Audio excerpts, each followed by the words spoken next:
पाकिस्तान सोबत युद्धविराम झाल्यानंतर आता AIMIMचे असदुद्दीन ओवैसी यांनी प्रश्नचिन्ह उपस्थित केले। ओवैसी यांनी केंद्र सरकारला 4 प्रश्न विचारलेले आहेत। डोनाल्ड ट्रम्प यांनी शस्त्रसंधीची घोषणा करण्याला त्यांनी आक्षेप नोंदवलेला आहे। दहशतवादाविरोधात कारवाई सुरूच राहिली पाहिजे असं सुद्धा त्यांनी म्हटलंय।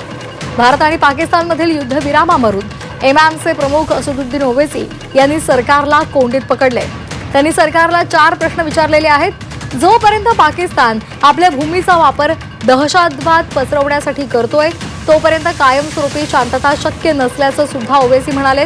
युद्धबंदी होवो अथवा न होवो दहशतवादाविरोधात कारवाई सुरूच राहिली पाहिजे असं त्यांनी म्हटलंय। यावेळी बोलताना बाह्य आक्रमणाविरोधात आपण कायमच सरकार आणि भारतीय सैन्याच्या पाठीशी असल्याचं सुद्धा त्यांनी म्हटलंय। दरम्यान असदुद्दीन ओवैसी यांनी नेमके काय प्रश्न विचारलेले आहेत पाहूयात ग्राफिक्स मधून।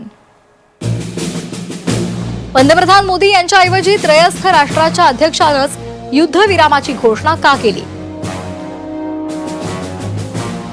शिमला करारानंतर भारत नेहमीच द्विराष्ट्रीय संबंधात तिसऱ्या देशाचा हस्तक्षेप नाकारत आलाय।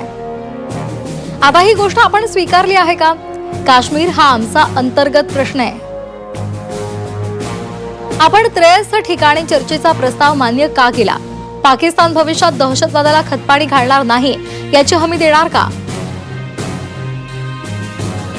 दहशतवादी हल्ले रोखण्याच्या आपल्या उद्देशात आपण यशस्वी झालो आहोत का?